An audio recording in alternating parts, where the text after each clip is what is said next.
Evening, everybody. Welcome to the Corporate Scrutiny Management Board meeting. I'm Luke Giles and I'm going to be chairing this evening's meeting. Can I ask all attendees to mute your microphones unless you've been invited to speak? If you wish to speak, please use the hand up icon or put a message in the chat and you will be invited to speak. Please switch your mic on and please also remember to switch your microphone off when you are finished speaking. Firstly, can I invite all scrutiny members to introduce themselves? So we'll start with Paul. Good evening, Paul Moore. I'm Councillor for Hatley Heath and Chair of the Neighbourhood and Active Community Scrutiny Panel. Elaine, please. Councillor Elaine Giles, Chair of Health and Adult Social Care Scrutiny Board. Liam, please. Thank you, Chair. I'm Councillor Liam Priest. I'm a member for Charlton with Grove Vale Ward and I'm also the Vice Chair of the Children's Services and Education Scrutiny Board. Thank you. We'll start the meeting and the first item on the agenda is apologies. We have apologies from Councillor Laura Rollins and Bob Piper. And everybody else is in attendance, so thank you for coming. Members to declare any interests in any items to be discussed. Has any members got any interest to declare or any party political whips on any decisions? Paul Moore, you got your hand up? I don't believe it's a conflict of interest, but I'd like to make you aware I'm a member of Stonewall Litter Watch, which has a contractual relationship with Serco. Thank you for that, Paul, and you've reminded myself I'm also a volunteer and one of their Adopt the Street people. Anybody else? No? Okay. We'll move on to additional items of business. We have no additional urgent items of business. Liam, you got your hand up? Yes, Chair. I wanted to ask a very quick question. It is a sensitive matter relating to an item to be discussed by other committees later in the week, so I won't make reference to the subject matter, but all scrutiny members are aware of it. Has scrutiny had the opportunity, or Chair, have you explored the opportunity for us to look into that matter before a decision is made on it?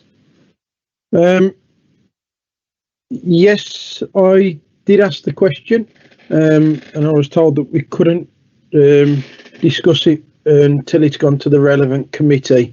I'll just bring Sergi in briefly if we can, just to make sure I am correct. Sergi, could you?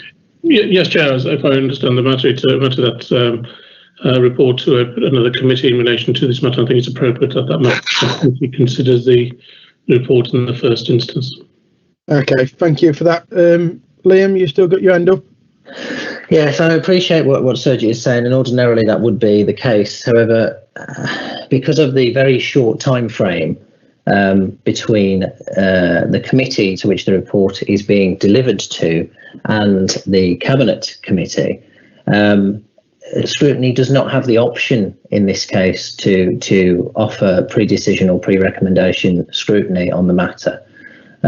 Therefore, I would like to suggest, if members of the board are agreeable, that a note of concern from this board is issued to the monitoring officer, clearly explaining why that issue could not be brought to scrutiny at this time, and that response is recorded for future reference if necessary. Okay.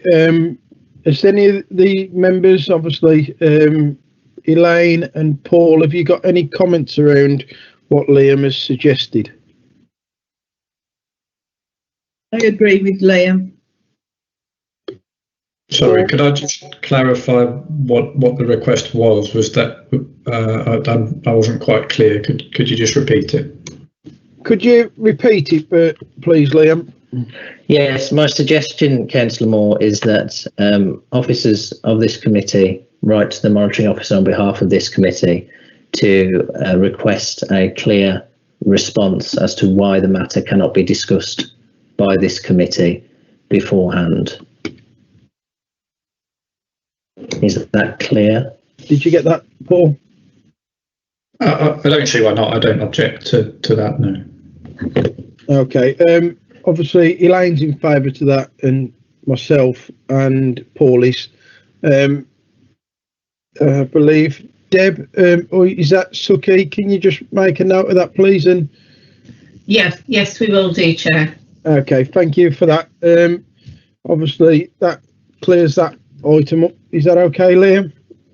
You're not going. That's fine by me. Yeah. No, that's fine by me, Chair. Okay, thanks for that. Moving on to item number 4, minutes. The minutes of the meetings held on the 9th of February, the 18th and the 22nd, the 24th of Feb. So we'll take them in turn. I'll move each item if I can just have a seconder, and then we'll just ask the one who don't second to if they're in agreement. So I'll second the 9th of Feb minutes of a correct record. Can I have a seconder?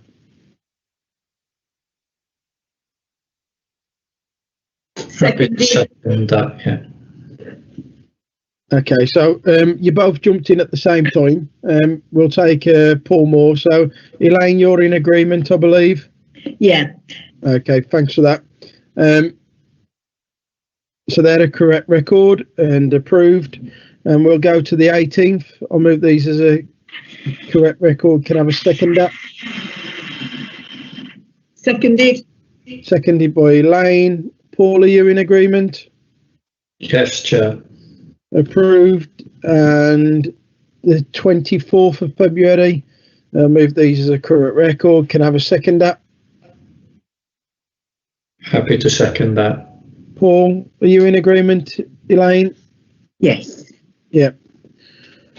So that's all the minutes approved. Moving to item number 5, street cleansing and litter collections update. Moving to the officer. Which officer is presenting this item this evening? Have we got? Is it you, Gary? No, Councillor, we've brought Serco along to present direct to you. Okay. It's over to Serco then, whoever's chipping in first. Hello, councillors. Hello, Sandwell. It's Annette Joyce here, Regional Director for Serco, and I bring along my colleague, Dave Linus. I'm just uploading a presentation, so if someone could just let me know when they see that, that would be really helpful. Thank you. Takes a bit of time to upload.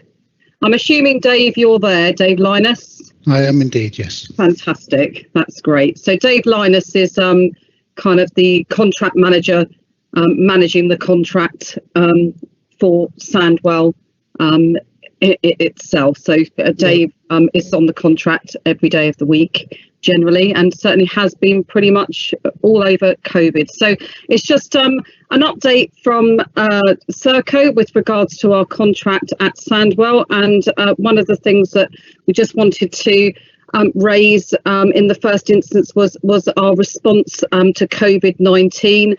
As I'm sure you can all understand, I mean, pretty much all of you, I imagine, have been involved in all the frontline services impacted by COVID-19, and clearly the cleansing service has been one of the largest areas that has just kept going effectively. But the service has continued to operate throughout the entire,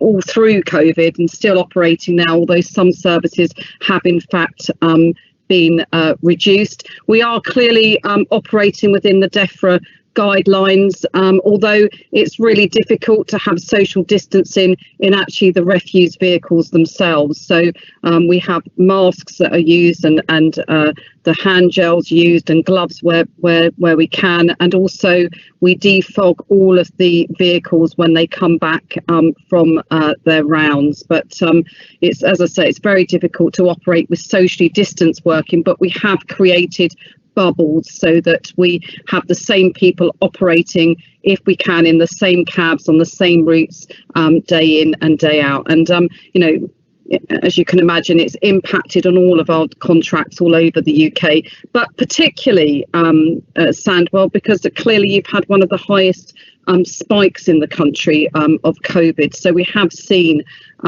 quite a lot of attrition at our Sandwell site. And the other thing we've seen is that even though we have had issues with reduction of services and rounds that may have finished later than normal because we've had sometimes less staff on who may have been off because of the impact of COVID, what we have actually seen is a huge increase in tonnage. I think in some cases we're about 40% up in our tonnage from this time last year, which whilst some of the rounds may be slow returning, and I know that we have had missed bins, actually the tonnage we're pulling out of Sandwell, as I said, been 40% higher. So I don't know, Dave, whether you just wanted to explain that, because clearly that's something that you monitor on a regular basis.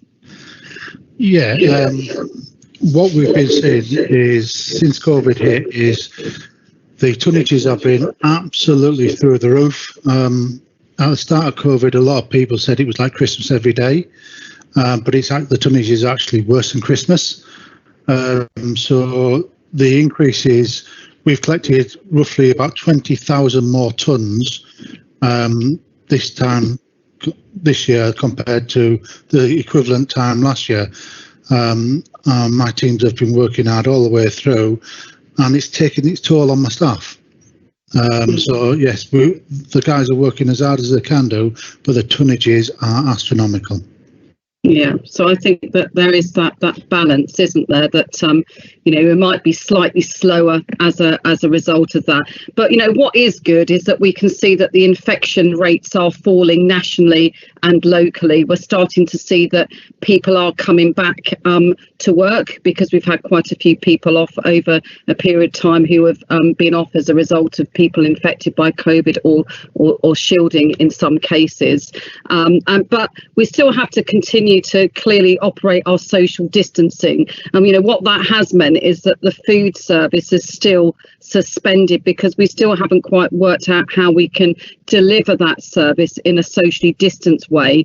We're continuing to work in bubbles, and in some cases we're trying to even understand how people get into work so that we don't kind of contaminate their bubble before they get into work. And in some cases people are meeting on site to meet with their crews. So we've worked really hard with the social distancing and trying to put new measures as they come to us to put in to protect our staff.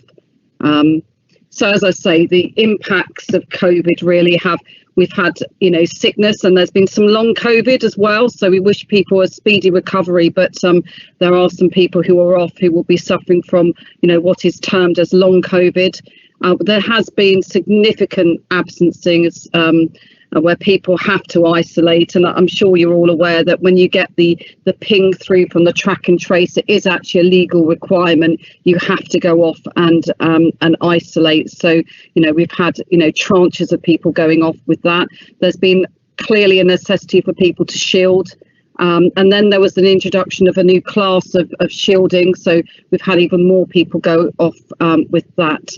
And then we've obviously provided additional measures and enhanced cleansing. As I say, these fogging machines, they go into the vehicles to cleanse after each round. And as I say, we've recorded record amounts of waste, which you can understand and appreciate the toll that must take on staff in terms of lifting heavy loads day after day. But what I will say, and it's one of the things that I've seen from all the places that I've looked after contracts, is that the residents of Sandwell have been so patient and supportive of our crews. It's been, truly touching to see some of the notes and some of the responses from the public.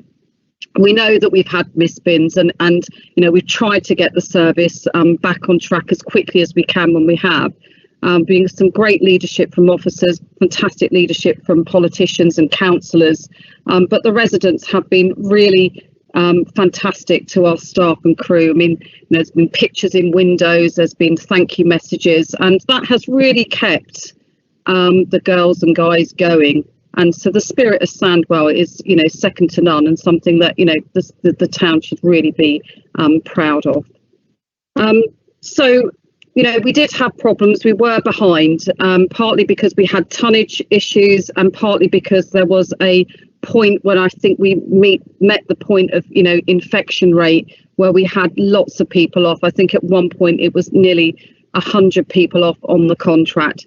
And we did suggest that we would catch up by the 5th of March, and we have caught up with our recycling and our residual waste collections.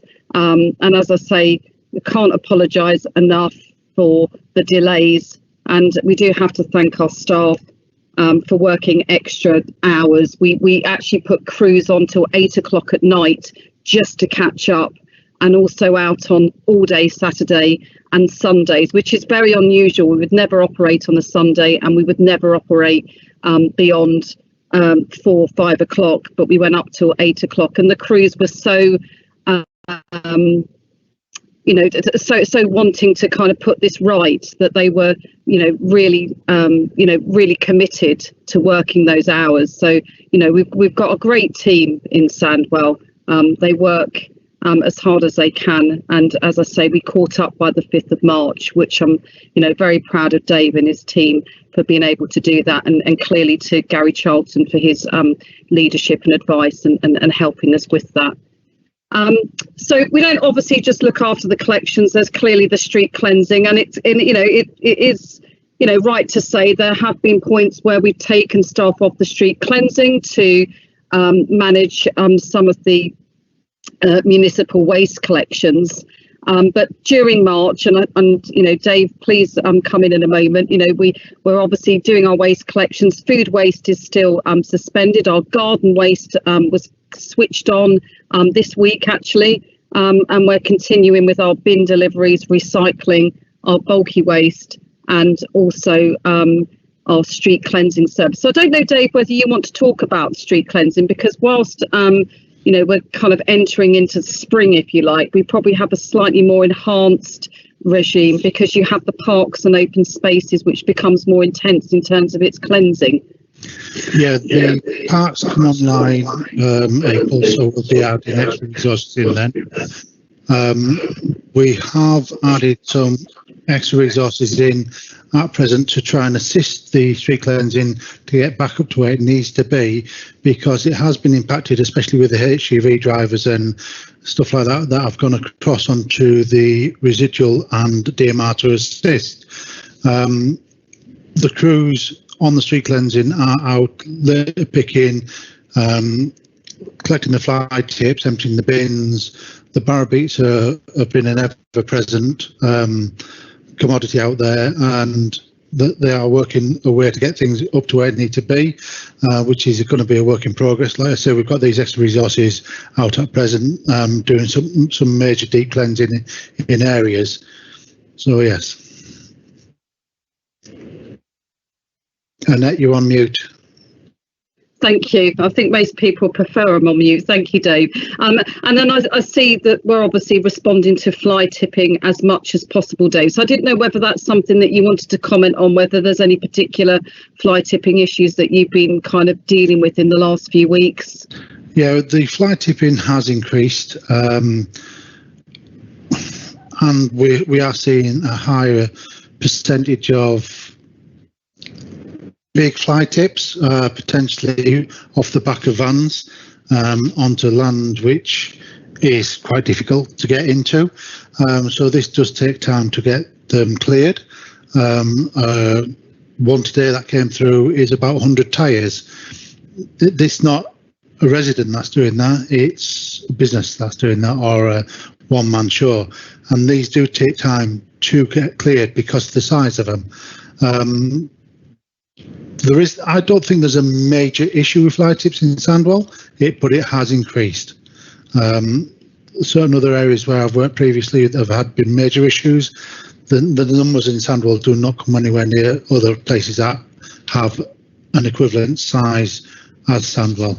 Yeah, and I see that in order to manage some of that more strategic work, I suppose, in terms of how we, prevent the fly tipping or raise awareness of it, you brought 10 extra staff in to do some more deep cleansing. So that's, good to see. And as we say, I think, is this one of your areas, Dave, where the before and after? Did you just want to talk through that? Yeah, like you said, this is a bit of before and after. The first picture, as you can see, is an example of what I was talking about. That is, for better of a word, a vehicle that's just emptied its load. That took us quite a while to clear that. And the middle picture was it's near a park. This is what we found when we got there, and the picture on the right is how we left it. So there are challenges about at the moment that everybody could do well without, because they're not thinking of the residents when they do this sort of thing, for definite.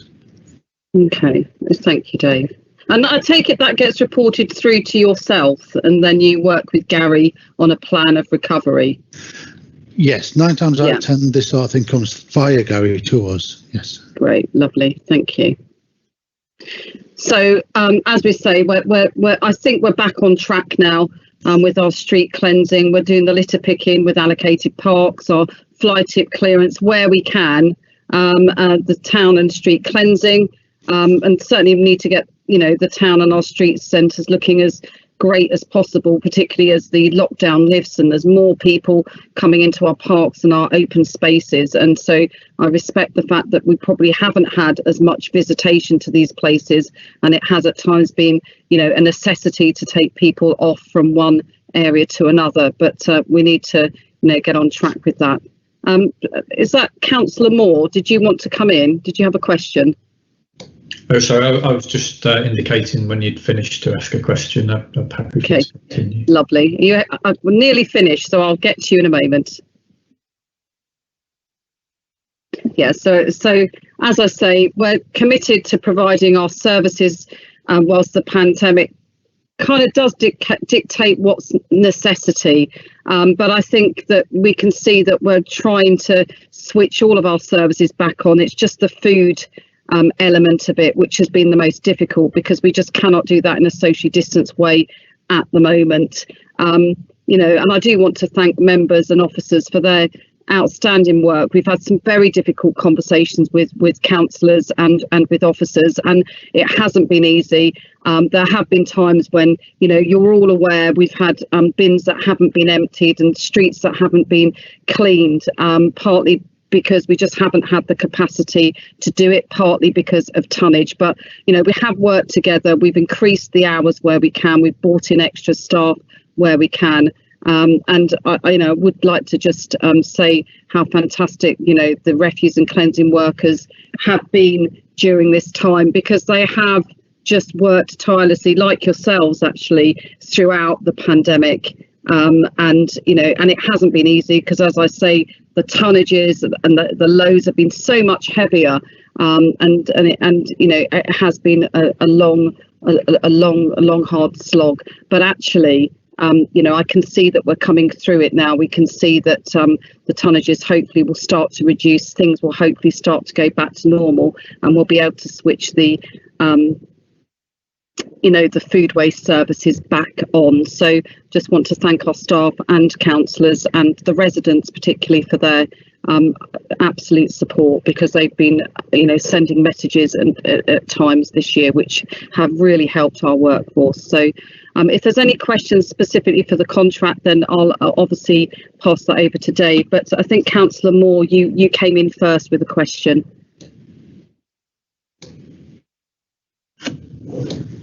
I've got a few questions actually. Some of them are probably relevant for Serco, and others may be relevant for Alan Caddick or perhaps Gary Charlton. Pandemic aside, and I don't want my comments to sound critical. We have been going through a pandemic, and the effort by staff to continue to provide a service and continue to provide a refuse service has been has been noted. So I don't want what I say to come across as critical, but hopefully constructive, and relays some of the experience of residents in my own ward. I have been particularly disappointed, though, with the level of street cleanliness, particularly out in estate areas that aren't covered by the teams in the town centre. I was quite disappointed in particular to know that the mobile litter team, or the MLT, has still not been reinstated, which I believe is one of the reasons why areas like mine are looking significantly less tidy than what I would expect. So I would like some information as to when the MLT team will be reinstated. You also made reference to an additional team, I think, who are in Wednesbury at the moment. I'd really love to know how I access that team for my own residents in Hatley Heath ward. Third question would be around the household recycling centre and the booking system that's in operation. Do we intend to review that as part of the relaxing or the road out of lockdown, rather? So some clarity around that, and whether we intend to go back to sort of an open access system, if you like.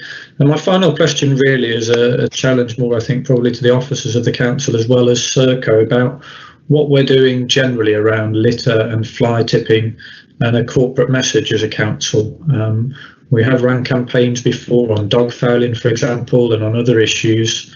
We've had things like the successful Snow Champion scheme, but we don't have a dedicated campaign to litter and fly tipping at the moment. There are lots of other campaigns out there, things like Love Your Neighbourhood, etc. And I would like to see something similar. Thank you, Councillor Moore. I've tried to capture as much information, so if I've missed anything, can you just please flag up and we'll pick that up. So and thank you for your constructive criticisms. I do note, and I have illustrated that our street cleansing at times we have used those services to support some of the more frontline work. So I do accept that there have been at times points where the street cleansing hasn't been where it should be. As I say, partly, due to pandemic issues. But Dave, could I ask you to pick up the mobile litter team and, how that operates, where it's operating at the moment? And also, in our presentation, we made reference to the 10 extra staff that have been brought in. And I know that you've been circulating them around Sandwell and beyond. So did you want to pick those two up? And then perhaps I could also, Dave, you might want to pick up the household recycling centre. And then if I could turn to Gary Charlton as the officer, if you were able to pick up after that the issue with fly tipping and litter campaigns that we could kind of in partnership work with. So if I turn to you first, Dave. Yeah, the MCTs, mobile cleansing teams, that has been impacted because a number of them drivers are actually on the residual collections. We are looking at the moment of getting them up and running. We've got 2 of them up and running at present, but we've had to prioritise the residual collections, and that's what's caused the issue there, because we can't just bring anybody in to drive these vehicles and just move around. We have certain criteria, which means when we pull somebody in, they have to take a driving assessment. We can't undertake driving assessments just like that because we have the issues of how the proximity of the cab and having 2 people in the cab who don't know where these bubbles have been. So that is something we're looking at the moment and trying to find a way of getting all the teams on. But it's a work in progress at the moment. The extra resources we've got at the moment that are in Wednesbury ward at the moment, if you've got direct areas that you want us to look at and direct them to, if you send me an email, councillor, we can schedule it in. It's not predominantly for Wednesbury ward. We started at Wednesbury ward because we identified there was some issues with it, but it's not just there. So if you email me a couple of areas you want us to have a look at, councillor, we can schedule them in. The HWRC, as you all know at present, we have got a booking in system that is working very well. It's reduced all the traffic around, or traffic issues around the area, where I think everybody fully understands that there was the booking-in system and pre-COVID, many times the queues of traffic for the booking-in for the HWRC would bring the area to a standstill. But we don't have that no more. We have, in the morning, a very small queue where people are waiting to get in at 8 o'clock, and then it just flows really nicely all the way through. So that's where we're at with the HWRC, yes. Thank you, Dave. And I suppose, you know, the issue there is about the flexibility, because we've got a booking in system, and previously before COVID there was the flexibility, you could just turn up. So I think the question is more is, will we be reviewing that? You know, the booking system seems to have worked, but actually we probably need to work across with Gary Charlton and his team to determine whether that's something that the councillors would want to consider to support going forward, or whether the flexibility of the service is something that the councillors and residents would want to keep. So, Gary, could I ask you to pick up the wider kind of issue around what we're doing strategically with the authority with regards to fly tipping and litter campaigns? Sure. I mean, if I just go back to the HRC and where we are with that, we are working at improving the interaction on the website, so we can have people's ability to be able to book multiple times in a day, or at least every day, because I know there's some website issues which is starting to create a problem with some individuals. So we're looking to try and develop that a little bit more in tandem with what's going on at the HRC. In terms of litter and fly tipping, we have got a litter campaign that we're working towards reintroducing, and it's going to be just a timing issue, because we have got quite a reasonable campaign already sort of drawn up, and we're just looking at locations for signage, for banners, and to do some work around that. So that's in progress at the moment, and it'll really just be a timing issue in terms of when we can launch that again, because obviously further starting next week, we don't really want to create any issues with the timing of that particular launch. And in terms of fly tipping, there's a lot of work that's going on internally with the environmental enforcement team to try and improve the interactions with council teams and the collection of fly tipping in conjunction with Serco for a number of the larger fly tips, and also on some of the council land issues that we've had previously. So there's a number of streams of work which are currently ongoing there, and once we've got a lot of that a little bit more mapped out, we can certainly come back and update members on that. Thank you, Gary. Councillor Moore, does that pick up all of your items? I think I've ticked them off, but I just want to check that's answered your questions. I mean, I'm conscious those other members want to speak, but in terms of the booking system for the household recycling centre, I mean, I can certainly see why it may improve efficiencies for Serco and perhaps be more convenient on in terms of the council. But there's actually a great deal of evidence out there about booking systems, and requiring people to book for services in advance actually deters people from using them, and particularly those in the most deprived communities. So I would ask that decision is reviewed as soon as possible, with a view to going back to the household recycling centre operating as it was. You know, I don't have the evidence and the links, but I wouldn't say it's coincidental that we're also seeing a spike in fly tipping with the restrictions that are on the tip, requiring people to pre-book. So I don't really need a further response. I just comment as follows, and allow other people to come in. Lovely. Thank you, Councillor Moore. It's really helpful. And no, I accept the point about the booking system. It's clearly there at the moment as a COVID measure. It's not a Serco measure or a council policy measure. It's just there for COVID. And you're absolutely right. If we needed to change that, that will be down for Gary and councillors to determine the way forward on that. It's certainly not Serco. It's just whilst we have these COVID measures in place. So thank you for that. I think it was Councillor Giles next, but apologies if I've got that wrong, Councillor Priest, but Councillor Giles. It's fine. It was Councillor Priest who's next, and I'll let Councillor Priest come in, because mine's probably more of statements than questions, and I'll close up the item Lovely. at the same time. So if Councillor Priest wants to come in first. Lovely. Sorry, Councillor Priest. No, it's all right. Don't worry. Thank you, Chair. I think, first of all, I'll start with a compliment because obviously the staff have worked incredibly hard and much of the reason, much of the reasons for the delays have been beyond their control, and I think they've coped with the challenging environment incredibly well. On the fly tipping issue, I mean, I've always thought that the fly tipping removal service that's been delivered has always been excellent. I've had several occasions, both before COVID and during COVID, to report fly tipping by my Sandwell, and it is almost always picked up within 24 hours, and you know that included some pretty large deposits of fly tipping as well. So again, well done and thank you for that. I think what I do want to ask around is more of a budgetary question, and I'm not sure who the best person to ask that to is.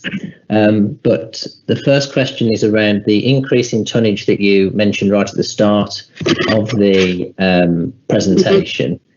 Does that equate to an increase in cost to the council as well? And also, you've mentioned the increased staff numbers, which I'm sure everyone would welcome, and have certainly improved the situation significantly just from my experience as a resident, if you like, getting my bins collected.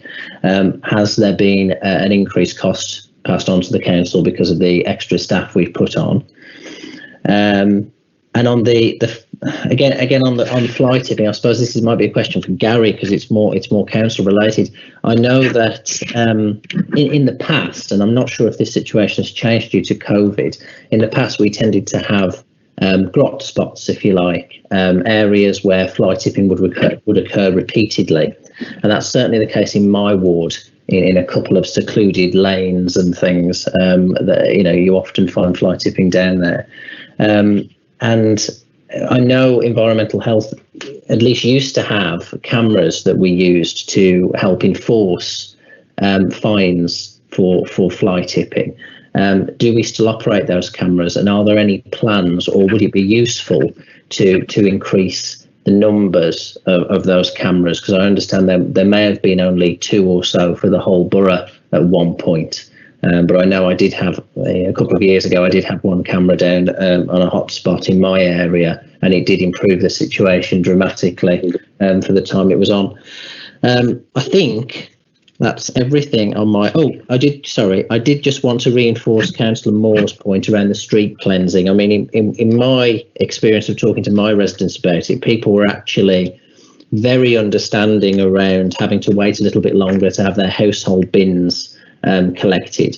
What seemed to agitate them more was the amount of litter on the street, and despite I understand you couldn't do everything with the amount of people you had at work at the time, but in terms of public impact, it seemed to me that actually the reduction in the street cleansing service seemed to have a greater impact on public opinion than the non-collection or delayed collection of household bins.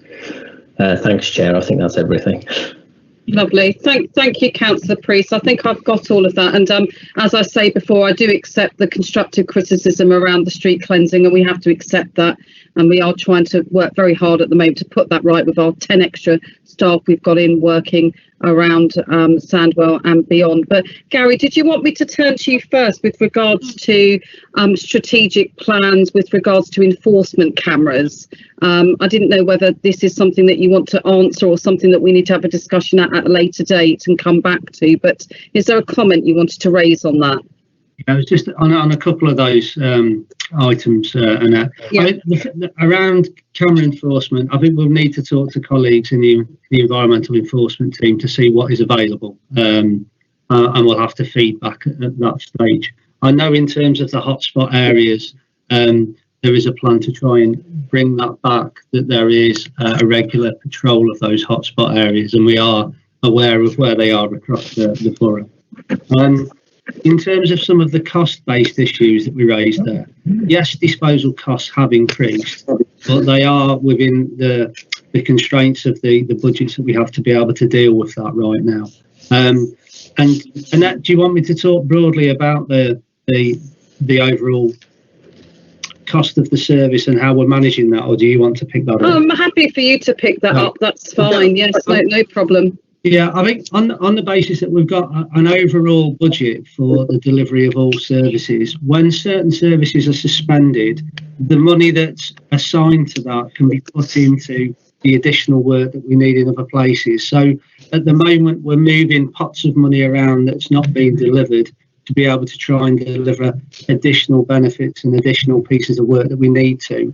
And also, Serco are trying to find, as far as I can see, additional staff to try and deal with this, incredible increase in tonnage that we're receiving from the curbside, which is far and away outside the scale of what any one of us could have imagined at the time. And so, there is a lot of give and take in terms of the overall budget spend, trying to move that budget around to deal with those increases. So it is being dealt with within the corporate budget for that particular contract. Absolutely. And there's no kind of additional costs from Serco side for picking up additional tonnages or putting on additional staff. We just accept we've obviously got to deliver within the confines of our budget. Councillor Priest, does that pick up all of your answers? Yes, that's good. Thank you. Thank you. And I see we've got Councillor Giles. Councillor Elaine Giles. Probably not a question for you, but I just want to know if we've caught anybody fly tipping and we've took any action against them. Excellent question. I'm afraid I don't know the answer to that. Gary, is that one you would know in terms of enforcement action for fly tippers? No, that's going to be the enforcement team, I'm afraid. I know they do issue fines and penalties on a regular basis, so I'm fairly sure there has been some action. But again, we can ask colleagues and feedback to you. It's not a problem. Thank you. Thank you, Councillor Giles. Leave me with Councillor Giles. Councillor Luke. Yeah. Thanks for that, and thank you for attending this evening. Mine's just a couple of comments before we finish the item. Is obviously when I was asked if we could bring this to a meeting, at the time I was feeling some of the pressures myself within the ward that I represent, and also where I live. I noticed the impact. Now, at the start of the pandemic, we managed it quite well, but it seemed to have got worse later on in the pandemic. And obviously, when we look at it, we probably, with the street cleansing, it's just built up and got to a stage where it's in everybody's face, every corner you turn, and every road you go down. But the crews that you've sent, the extra 10 members that you've sent in Wednesbury, has made a massive difference. We're quite lucky within Wednesbury to have them 10 extra crew members first, and we do really appreciate that. But just thank you to all the members of staff and or the crew. Who've had to work all the way through the pandemic, which has probably not been easy, and especially with the extra workloads.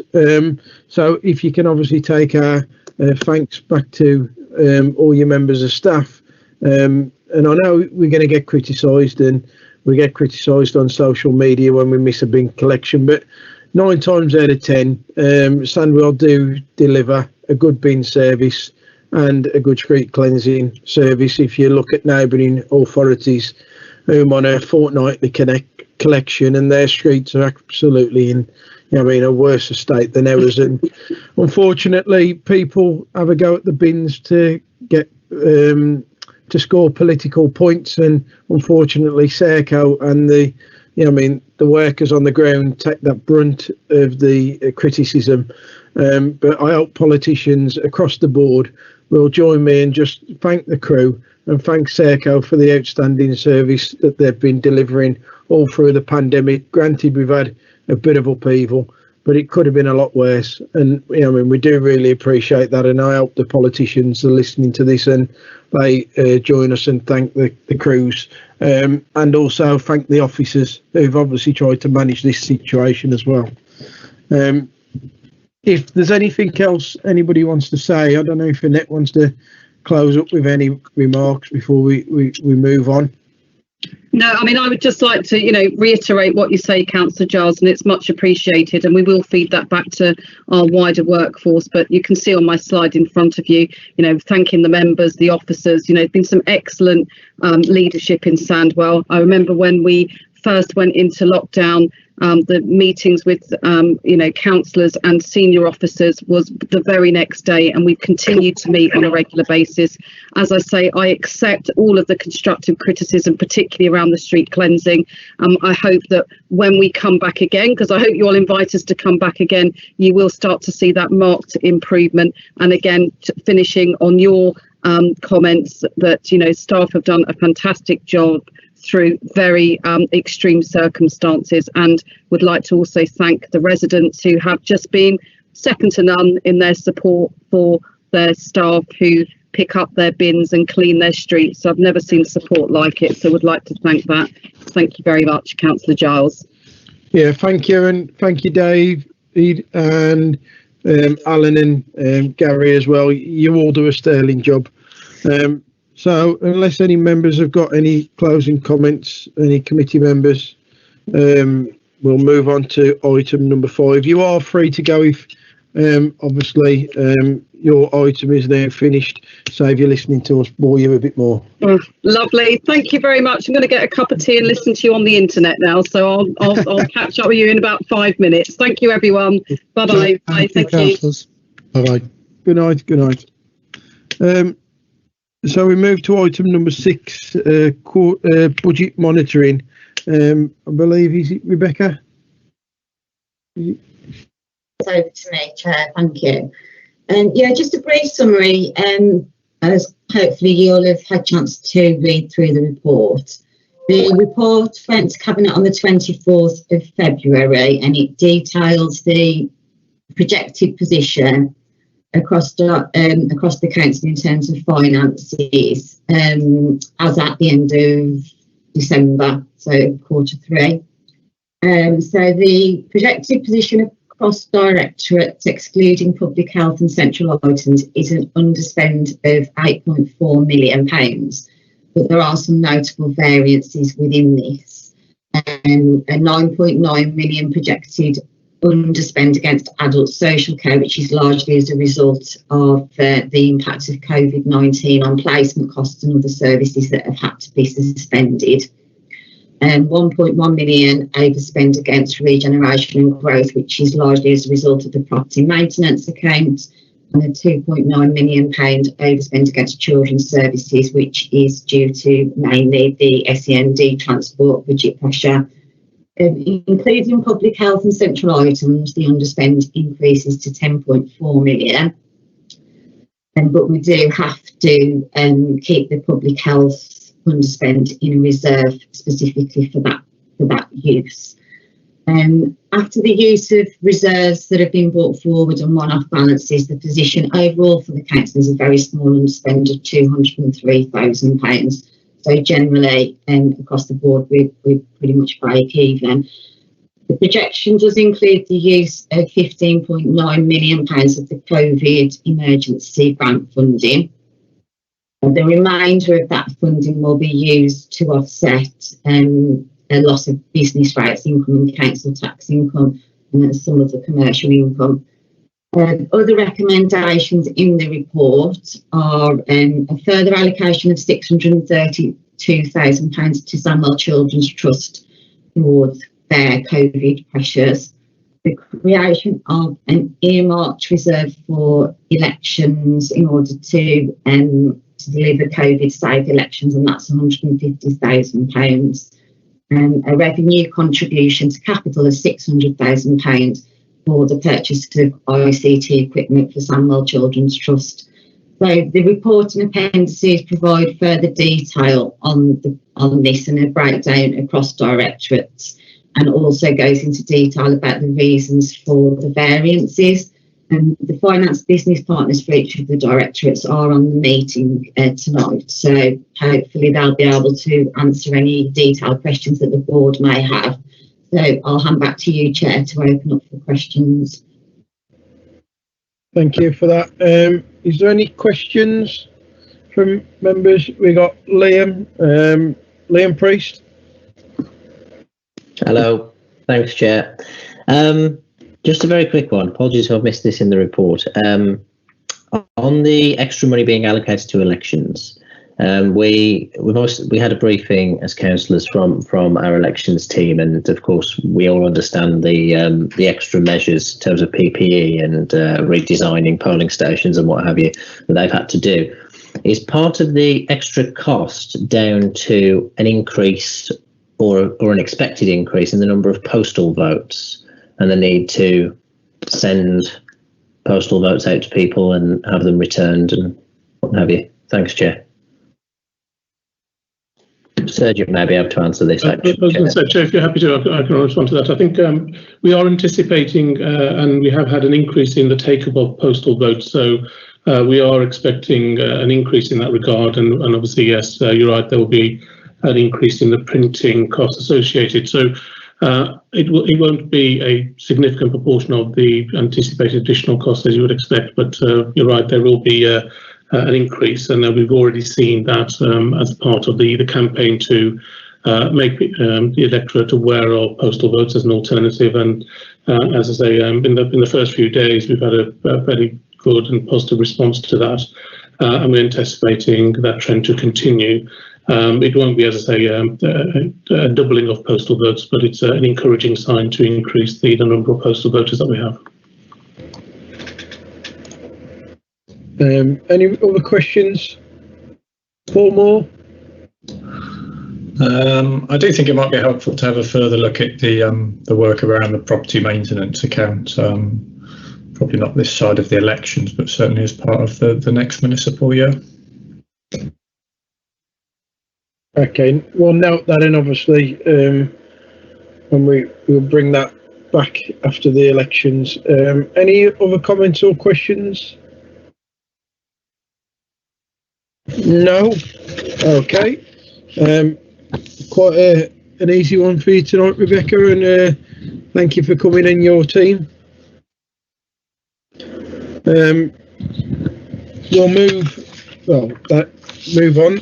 We'll now bring the meeting to an end, unless anybody else has got anything else to come in. No? So I'll close the meeting, and thank you very much for attending, everybody, and we'll see you again soon.